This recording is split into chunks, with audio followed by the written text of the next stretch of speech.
Empezamos fuerte. Imaginad que todo el mundo político que conocéis se desmorona, de repente. Pues bien, bienvenidos a este análisis donde vamos a explorar precisamente eso, cómo el tremendo colapso del mundo antiguo no trajo solo caos, sino que dio a luz a unas filosofías increíbles. Y ojo, no estamos hablando de teorías aburridas, sino de auténticas herramientas de supervivencia para la mente humana. Vamos a meternos de lleno y a descubrir cómo el pensamiento logró adaptarse a una época de caos absoluto. A ver, pensadlo un momento. ¿Cómo encuentras estabilidad cuando la polis griega, esa gran red de seguridad, pierde su ansiada independencia? De la noche a la mañana, los individuos se quedaron completamente a la deriva, despojados de ese marco de referencia que les permitía comprender su lugar en el mundo. Literalmente, todo el sistema en el que confiaban ciegamente se había esfumado. Así que, para entender este cambio monumental, vamos a seguir una hoja de ruta muy clara en 6 pasos. Primero veremos la crisis helenística. Luego, cómo la filosofía se convirtió en pura medicina para el alma. Pasaremos al cosmos determinista del estoicismo y su ética del deber. Y finalmente, cruzaremos a la otra acera para ver el universo atomista del epicureísmo y su famosa ética hedonista. Todo paso a paso.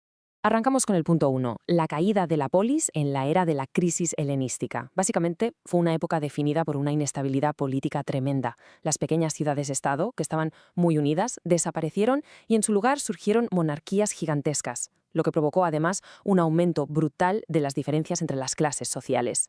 Y claro, no podemos hablar de todo este revuelo sin mencionar al principal causante, Alejandro Magno. Este hombre se lanzó y conquistó casi todo el mundo conocido, pero su repentina muerte, con tan solo 33 años, hizo añicos todo el panorama político que él mismo había construido. Vamos, que el inmenso imperio no logró sobrevivir a su creador. Estamos en el año 323 a.C. Sus generales se reparten ese territorio infinito, fundando así los reinos helenísticos. Y con esto le pusieron punto y final para siempre a la era de las pequeñas e independientes ciudades-estado griegas. Ya no había vuelta atrás. Lo más increíble es la velocidad a la que sucedió todo. Fijaos en la cronología. Muere Alejandro en el 323 y, en nada de tiempo, la filosofía responde al caos. Apenas en el 306, Zenón ya está abriendo su escuela y vemos cómo se consolida la figura de Epicuro. Es un frenesí intelectual que marca toda una época, la cual concluye cuando los romanos convierten a Macedonia en provincia ya por el 148 a.C. El contraste de mentalidad es radical. Acordaos de Aristóteles. Para él éramos un animal político. Solo podíamos realizarnos plenamente dentro de la ciudad. Pero con la polis hundida surge esta nueva realidad helenística. El individuo se enfrenta de pronto a la inmensidad de toda la humanidad y de la naturaleza, buscando por su cuenta esa autonomía y autosuficiencia que antes le daba su ciudad. Te tenías que buscar la vida. Y esto nos lleva al punto 2, la filosofía como medicina del alma. Esto es absolutamente clave. En este momento, las mayores prioridades pasan a ser la seguridad personal y la felicidad individual. La teoría abstracta queda en segundo plano y la filosofía se vuelve algo súper práctico. El verdadero sabio ya no era el que más datos acumulaba, sino el que simple y llanamente sabía cómo vivir. Detengámonos un momento en esta cita de Epicuro porque es fantástica. Vano es el discurso de aquel filósofo por quien no es curada ninguna afección del ser humano. Hay que entender este sentimiento. Al igual que un medicamento no sirve si no cura el cuerpo, la filosofía es inútil si no te cura el alma. No se estudiaba para presumir en las cenas, se estudiaba para ser feliz, así de claro.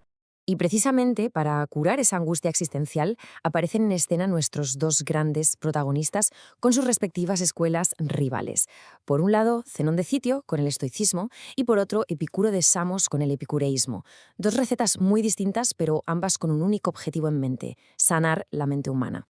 Pasemos al punto 3, el cosmos determinista del estoicismo.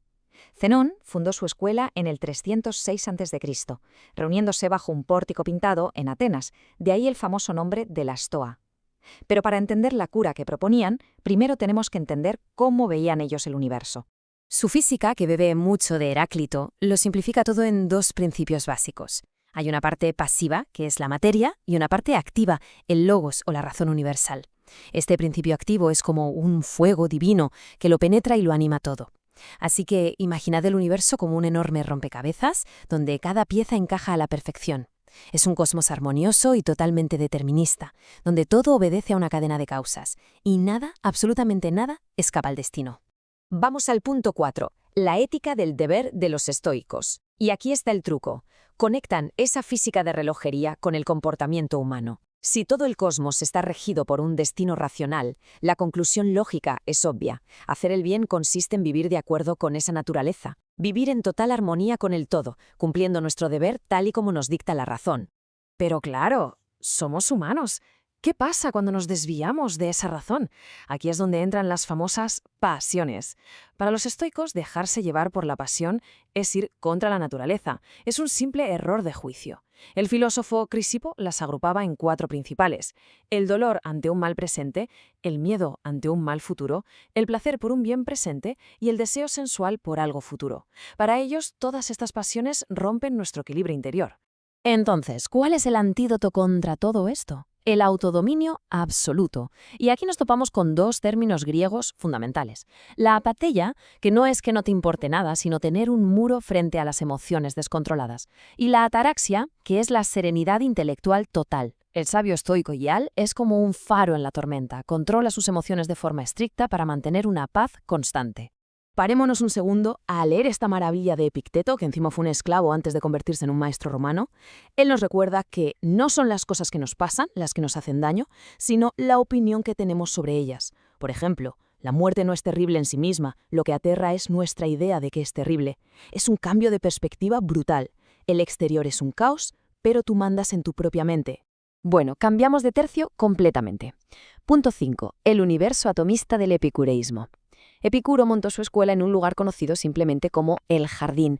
Allí admitía a todo el mundo para convivir, charlar de filosofía y cultivar la amistad, apartadísimos de la política.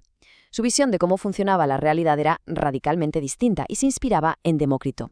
Y es que los epicúreos eran materialistas a tope. Para ellos, el universo es solo vacío y átomos infinitos, chocando por puro azar. 0 destinos trazados, 0 fines ocultos en la naturaleza y, sobre todo, 0 intervención divina. Hasta decían que el alma es material y desaparece al morir. Y ojo, todo esto lo diseñaron con un propósito clarísimo: eliminar de raíz el miedo a los dioses y el miedo a la muerte. Llegamos al punto 6 y último, su ética hedonista. Vemos cómo este universo caótico desemboca directamente en su forma de vivir. Si resulta que no hay un destino glorioso que cumplir, ni un juicio divino que temer cuando mueras, el principio y el fin de una vida feliz solo puede ser uno: el placer. Una ética puramente hedonista. Pero cuidado con esto, porque cuando hoy escuchamos hedonismo pensamos en fiestas locas y excesos. La vida del propio Epicuro demuestra justo lo contrario. Escribió más de 50 obras dedicadas a enseñar la serenidad. Lo fascinante es que al final de su vida sufrió dolores físicos horribles por la enfermedad, y aún así, él mismo dejó escrito que ese dolor quedaba compensado con creces por la inmensa alegría de recordar las buenas charlas con sus amigos. Para entender bien su concepto del placer hay que clasificar los deseos en 3 grupos. Primero, los naturales y necesarios, como comer para sobrevivir. Luego, los naturales pero no necesarios, como darte un festín de lujo. Y por último, los vanos y vacíos. La receta de Epicuro es sencilla. La serenidad está en satisfacer únicamente el primer grupo, usando la cabeza para evitar consecuencias dolorosas a la larga. En definitiva, la medicina epicúrea no te manda a un buffet libre de lujos, sino a una vida súper moderada. El verdadero placer es sencillamente que no te duela el cuerpo y que no tengas preocupaciones en la cabeza. Y para lograr esto, su arma secreta es la prudencia. Una prudencia que te avisa de que es imposible pasártelo bien en la vida si no vives de forma sensata, honesta y justa. Llegados a este punto, nos toca reflexionar. Hemos visto 2 escuelas de pensamiento que nacieron del mismo colapso político, de la pérdida total de certezas, pero nos dejaron 2 medicinas completamente opuestas. Así que ante la incertidumbre y las crisis de nuestro mundo moderno, ¿qué enfoque os parece más útil? ¿Aceptar nuestro deber dentro de un destino que no podemos controlar? ¿O tal vez retiraros a vuestro propio jardín para cultivar la amistad y los placeres más sencillos? Nos llevamos esta profunda pregunta para pensar.